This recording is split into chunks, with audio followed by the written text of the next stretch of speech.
Hi, my name is Alice Lear, and I teach at the Center for Translation Studies of the University of Vienna in Austria.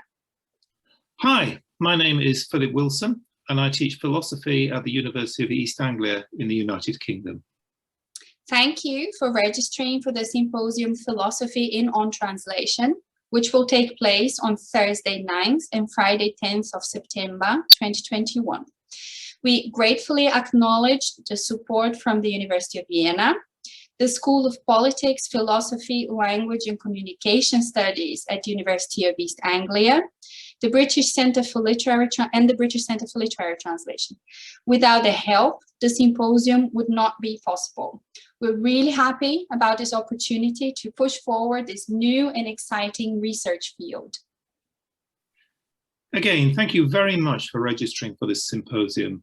We've been overwhelmed by the enthusiasm shown for the event, which indicates the amount of interest that the relationship between philosophy and translation is gathering. As the philosopher Ludwig Wittgenstein wrote to C.K. Ogden about Frank Ramsey's translation of his first book, the Tractatus Logico-Philosophicus, translation is a difficult business, and it therefore needs philosophical investigation. We've been putting together a program that ranges from the relevance of analytic philosophy for translators to what individual philosophers have said about translation. We examine the current untranslatability debate and look at translation traditions from a number of cultures as they address philosophy.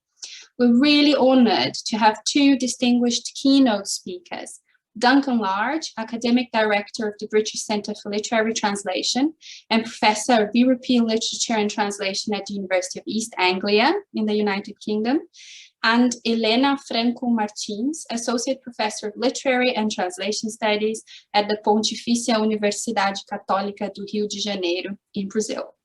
We are proud to present 17 research papers by scholars from all over the world working in the interface between philosophy and translation. So, what is going to happen? There was a time when we'd all have travelled to an exciting city and we'd have listened to talks in person, had meals together, mingled in bars and so on, but no more. So conferences have had to move online in the time of the pandemic. But it is a move that does bring some benefits, allowing people from all over the world to attend without the worry of travel costs or having to make childcare arrangements, and of course, making life better for the environment. We have had over 100 registrations for our symposium, which is amazing. But does the online alternative work? There is overwhelming evidence that it does. I personally have been to many online workshops in many different settings lately, and I was recently at a 3-day virtual conference on Simone Weil, hosted in Canada, which was very successful indeed. You will find information about the speakers on the website, a photograph, a biography, and an abstract. We've asked each speaker to record and send us a video of their talk, and the videos will also be available on the website about 4 weeks before the event. We ask you to watch these videos in advance. At the symposium, which will take place via Zoom webinar, each speaker will summarise their talk for 5 minutes live, and we are going to be very strict with timings, and if necessary, we'll have to mute people if they go on and on and on. This is what will happen if you end up talking for too long. Well, I've just unmuted myself. The speakers will then have the opportunity to answer live questions. Any participant can ask a question through the Q&A function or post a comment in the general chat. Questions are really important. They help the researcher to push on with their research, and they show all participants how the subject can be developed. It's not always possible to get through all the questions, whether a conference is held in person or virtually. But another advantage of the online symposium is that you can post comments.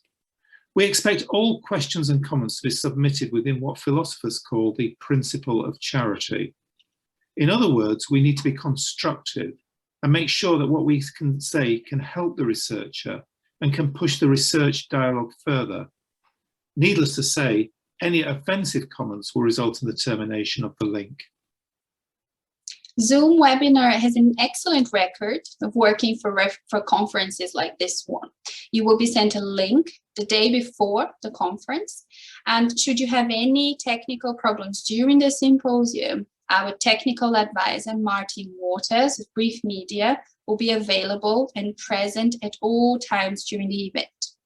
Except for presenters, there will be no microphone or camera functions on Zoom webinar.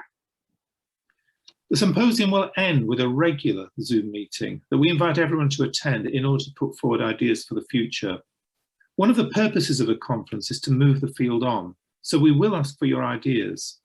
In the past, we'd have done this at a party, but this is the nearest we can get to it, so do bring a cocktail along, whether alcoholic or non-alcoholic. And we'll invite you to turn on your mics and cameras. We're really looking forward to being able to meeting you all virtually.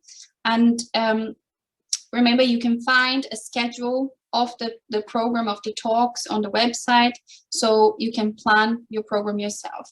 Please note that all times mentioned in the program are British Summer Time, which is Greenwich Mean Time plus 1 hour. We chose British Summer Time because we have lots of participants from the Americas and also lots from Central and Eastern Europe. So British Summer Time is a reasonable compromise. If you forget about this and end up getting confused during the event, we've got a picture here to help you create a mental association with British Summer Time. Here it goes.